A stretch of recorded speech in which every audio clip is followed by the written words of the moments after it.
है गाइस, तो 3 दिन से मेरा जो कंप्यूटर है वो पता नहीं बहुत ज़्यादा स्लो काम कर रहा था। मैं जो भी चीज़ ओपन करने की कोशिश कर रहा था वो पता नहीं ओपन ही नहीं हो रहा था। कभी कभी तो वो उसको ओपन होने में 30 से 40 सेकंड लगा देता था। तो उस दिन तो मैंने कुछ ध्यान नहीं दिया।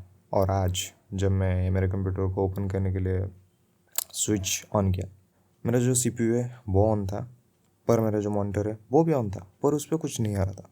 और ये वाला प्रॉब्लम अगर आपको भी आ रहा है, इस वीडियो में मैं आपको उसका सोल्यूशन बताऊंगा। और अब मैं डेफिनेटली बोलूँगा कि ये वीडियो आप फुल देखें, तभी आप ये प्रॉब्लम को सॉल्व कर पाएंगे।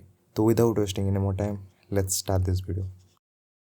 तो सोल्यूशन नंबर 1, जो सबसे पहले आपको काम करना है वो है आपका जो कनेक्शन है, जो भी सारे तार सीपीयू से मॉनिटर की तरफ गए हैं उसको आपको फिर से कनेक्ट करना है।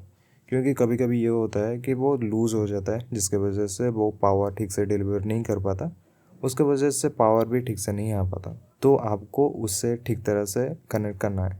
नेक्स्ट आपको आपका सीपीयू खोल देना, और वहाँ पे सब कुछ आपको जो केबल लगा है उसको सब कुछ फिर से खोल के फिर से लगा देना है। क्योंकि कभी कभी वो लूज़ हो जाता है, जिसके वजह से आपका कनेक्शन ठीक से चल नहीं पाता। तो आपको जो कनेक्शन है उसको ठीक तरह से सेट कर देना है और फिर से ट्राई करना है।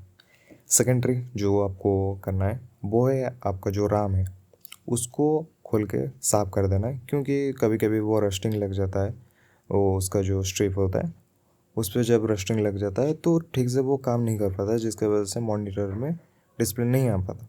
तो आपको आपका जो राम है उसको ठीक तरह से साफ करके फिर से लगा देना है। अगर आप 2 RAM यूज़ करते हो तो आपको 1 RAM लगा के कंप्यूटर स्टार्ट करना है।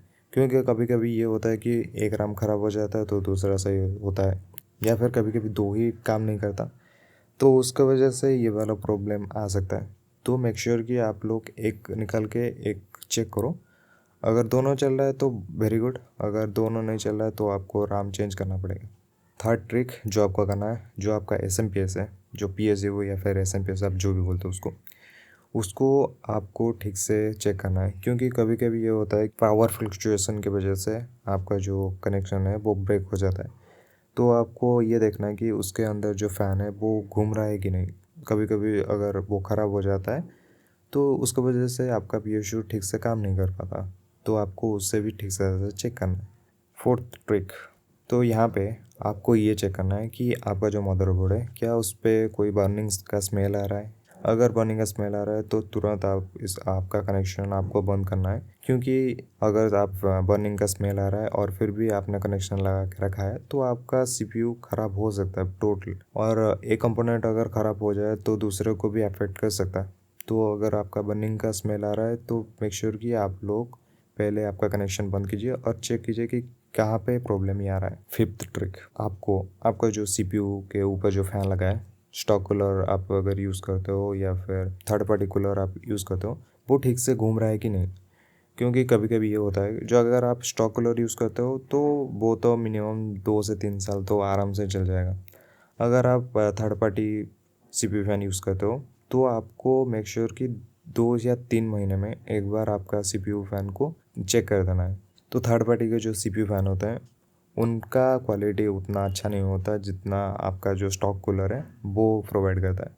तो मेक श्योर कि आप लोग उसका जो CPU का फ़ैन है उसको हाथ पे घुमाइए। अगर आपको मतलब कुछ रुकावट महसूस हो रहा है, वो फ्री में घूम नहीं रहा है, तो मेक श्योर कि आपको उसको चेंज करना पड़ेगा। अगर आपका CPU का फ़ैन ठीक से कूल नहीं कर पाएगा तो CPU पे स्ट्रेस पड़ेगा और वो हीट करेगा, और हीट करेगा तो आपका CPU थ्रॉटलिंग करेगा, तो उसकी वजह से परफॉर्मेंस पे प्रॉब्लम आएगा। और कभी कभी ये भी होता है अगर आप CPU को ऑन करोगे तो आपका फ़ैन भी घूमता रहेगा, पर वो उतना स्पीड में नहीं घूमेगा। आप अगर नोटिस किए होगे तो जब आप पावर ऑन करते हो आपके CPU में, तो आपका जो CPU का फ़ैन है वो पहले बहुत फास्ट घूमता है, फिर जाके वो नॉर्मल स्पीड पे आता है। तो जब आप देखोगे कि अगर आपका CPU फ़ैन ठीक से नहीं घूम रहा है जब आप पहले ओपन करते हो, तो आपका CPU फ़ैन में ही प्रॉब्लम है, तो उसको पहले जाके चेंज कीजिए। और कभी कभी ये भी होता है कि अगर आपने अपना CPU बहुत दिन से साफ़ नहीं किया है, उस पर डस्ट जमा हो जाता है और उसका जो कूलिंग का जो रहता है चैम्बर, उस पर बहुत ज़्यादा डस्ट होकर वो एयर फ्लो ठीक से नहीं हो पाता, जिसकी वजह से वो फ़ैन भी ठीक से नहीं घूम पाता। तो एक बार अच्छे से क्लीन कीजिए और फिर से ट्राई कीजिए। और सिक्स चेंज जो आपको करना है वो है आपका HDMI पोर्ट को चेक करना। क्योंकि कभी कभी ये होता है कि HDMI पोर्ट कभी कभी ठीक से काम नहीं करता या फिर उसका पोर्ट ही ख़राब होता है, तो आपको उसको ठीक करना है पहली बात। तो अच्छे से उसको चेक कीजिए। अगर आपके पास कोई टीवी भी है तो उस पर जाके चेक कीजिए कि आपका जो HDMI केबल है वो ठीक से काम करता है या नहीं। अगर ठीक से काम नहीं करेगा तो आपको HDMI केबल भी चेंज करना पड़ेगा।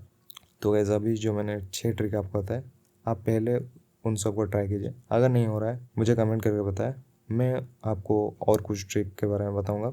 तो आई होप कि ये वाला वीडियो आपको पसंद आया होगा। अगर पसंद आए तो मेक श्योर कि आप लोग लाइक कर देना। और कोई भी मुझे सजेशन देना चाहते हैं और इस टॉपिक के रिलेटेड कोई भी क्वेश्चन है आप मुझे पूछ सकते हो। तो मिलता हूँ किसी नेक्स्ट वीडियो में, तब तक के लिए बाय।